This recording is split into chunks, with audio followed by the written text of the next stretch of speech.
Meu nome é Romulo, eu sou mestrando em Ciência da Computação pela Universidade Federal de São João del Rei, e hoje o nosso trabalho vai falar sobre como a arquitetura de software Pipe and Filters auxilia a criatividade em uma prática musical. Durante a apresentação eu irei percorrer todos esses temas, só que antes de tudo é importante entender alguns conceitos sobre música ubíqua e processos criativos. Como vocês bem sabem, a música ubíqua é um campo que, dentre outras ferramentas, utiliza da computação das mais variadas formas para criar música. E uma característica marcante é que todos os agentes envolvidos numa apresentação musical devem ser capazes de influenciar os seus estados sonoros. Só que, tendo em vista as atividades, as diferentes condições naturais e sociais envolvidas na prática musical, é um desafio fazer com que todos participem da tarefa de forma igual. Então, o nosso trabalho propõe o uso da arquitetura Pipe and Filters, ou algumas ferramentas baseadas nessa técnica para auxiliar no processo de criação musical e permitir uma hegemonidade maior de quem está participando. Mas o que são os processos criativos?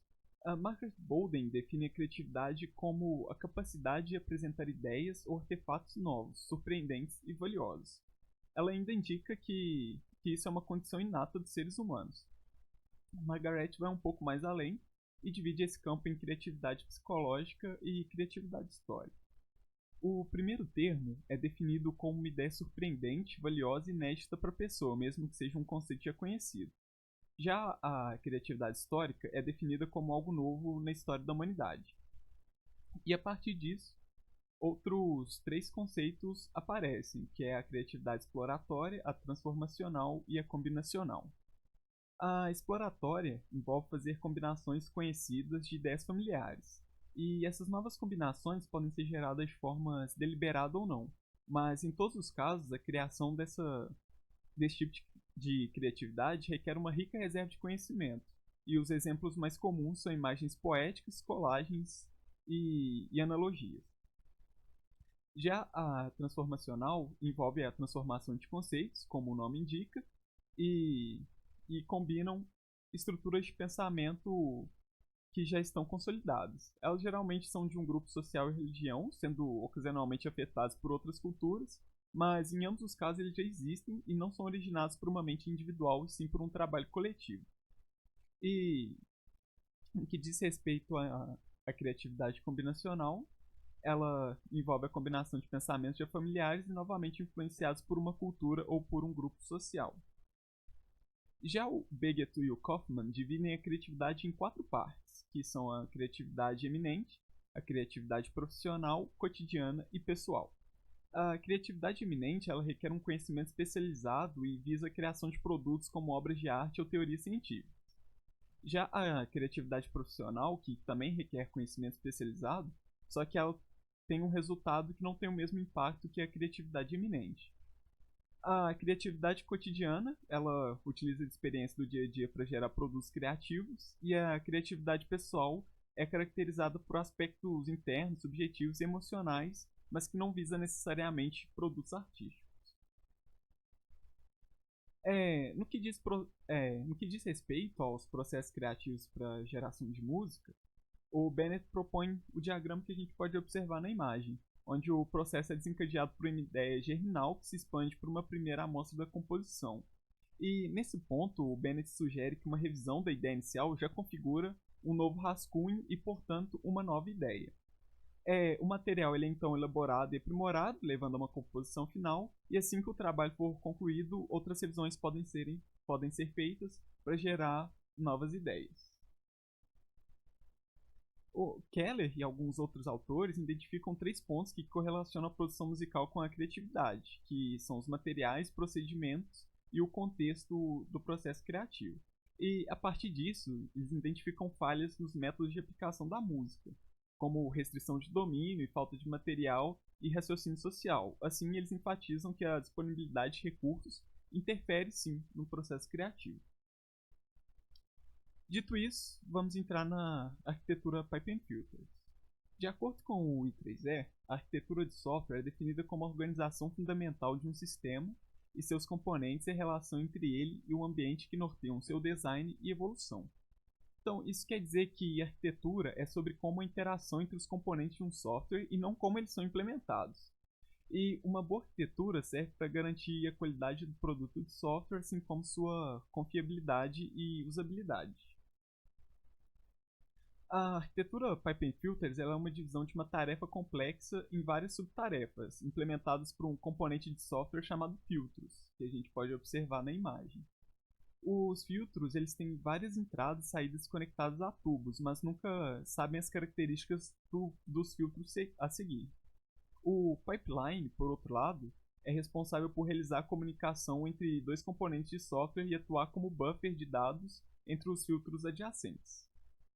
O conector do tubo é considerado uma parte importante da transferência do fluxo de dados e, por isso, a flexibilidade no momento da conexão é uma das principais características dessa arquitetura, porque ela permite uma montagem customizada para cada problema específico.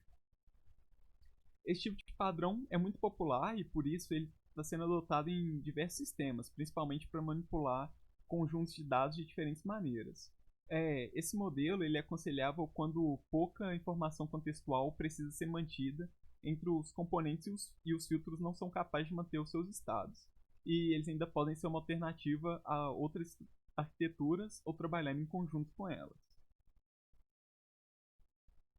Para exemplificar esse tipo de arquitetura para o processamento de som, vou usar aqui de exemplo o famoso sintetizador Moog, que ele foi criado em 1964 e esse instrumento permitia a conexão das saídas de som em diferentes fontes, proporcionando uma operação fácil por parte do usuário, além de ter um uso análogo a essa arquitetura.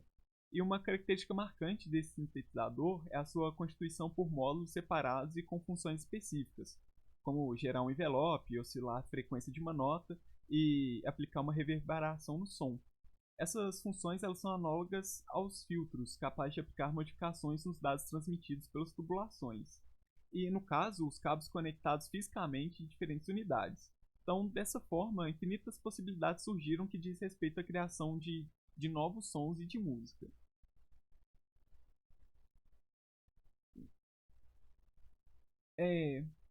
Ainda outros exemplos do uso dessa arquitetura no processamento de som, a gente pode ensinar os pedais de efeitos para guitarra, que eles usam dados de áudio gerados pela ressonância das cordas e fluem pelos cabos até chegarem aos pedais. Logo em seguida, os dados passam por um circuito elétrico que altera o som do instrumento. Após toda essa transformação, os dados são enviados para outro pedal por meio de outro cabo até chegarem ao amplificador. E cada transmissão é realizada por meio de um duto, ou um tubo, né, como é o nome da arquitetura, e cada mudança de som por um filtro. No que diz respeito ao áudio em estúdios e concertos, a mesma ideia está presente, porque muitas fontes de som, como microfone, instrumentos, são conectados por tubos, e nesse caso, cabos de áudio são enviados para o amplificador, e durante o caminho, os dados podem ser modificados. Bom, a gente tem também algumas ferramentas e linguagens de programação voltadas para a criação musical que se inspiram nessa arquitetura, como é o caso do Pure Data, do Faust, do Super Collider, do Chuck e do Mosaic Code. O Pure Data é uma interface gráfica para programação em tempo real de áudio e vídeo, e a sua funcionalidade é direcionada a uma interação semelhante à manipulação de objetos no ambiente real, movimentando e conectando-os de forma a gerar novas combinações. Por isso, a linguagem utiliza a interligação de caixas que contém algum comando, formando um fluxo de informações. E é nesse ponto em que ele se correlaciona com o Pipe and Filter, já que a saída de uma caixa de controle servirá como uma entrada para outra caixa, e os dados sofrem alguma alteração no filtro.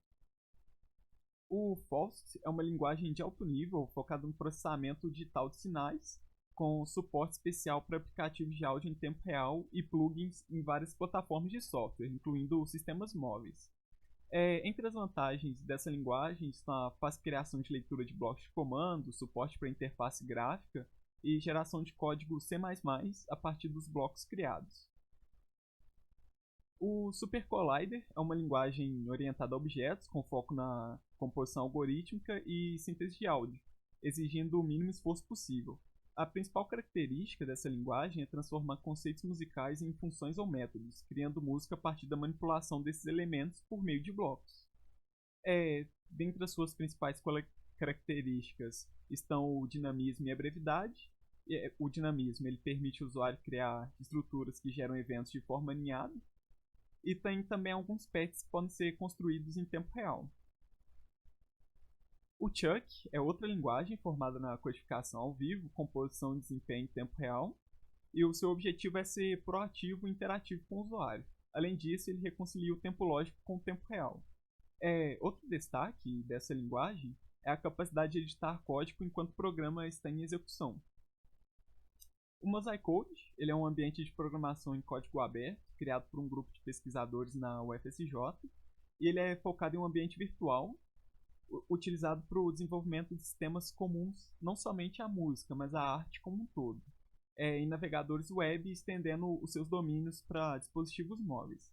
A semelhança com as outras técnicas está no fato que ela também utiliza blocos de conexões para criar um código complexo, inspirado na arquitetura do Pipe & Filters.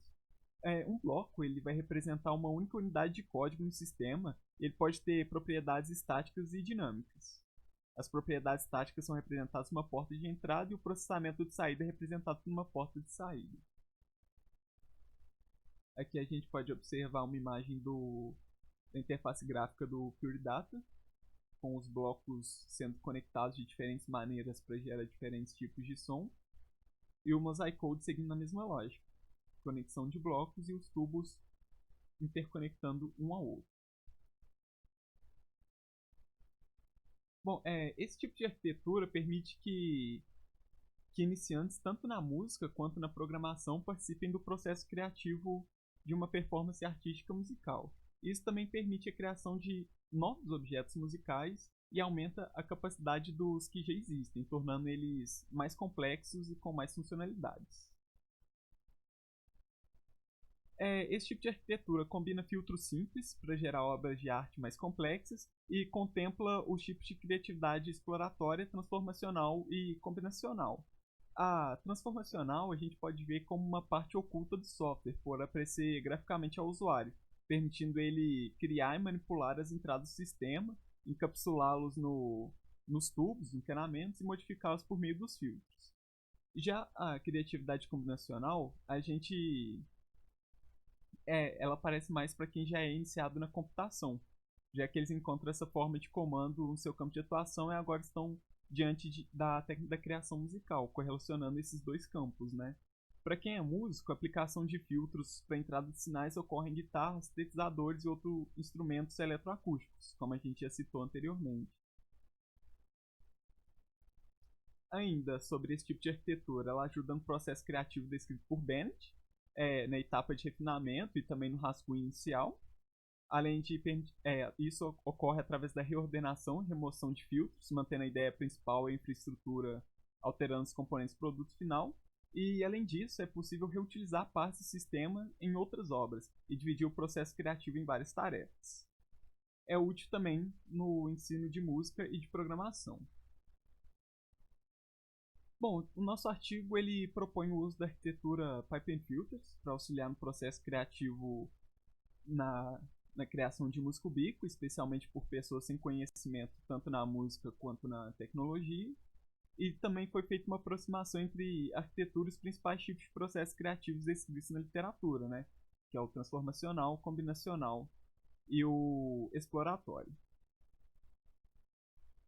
A gente apresentou ainda algumas ferramentas que operam com lógica semelhante a essa arquitetura, como é o caso dos sintetizadores Moog e dos pedais de guitarra, e também as linguagens de programação voltadas para a criação musical que são inspiradas nesse conceito. A gente gostaria de agradecer a todos os membros do nosso laboratório ALICE que tornaram essa pesquisa possível, e também as agências de financiamento CNPq, FAPEMIG e CAPES. Qualquer dúvida, estamos à disposição.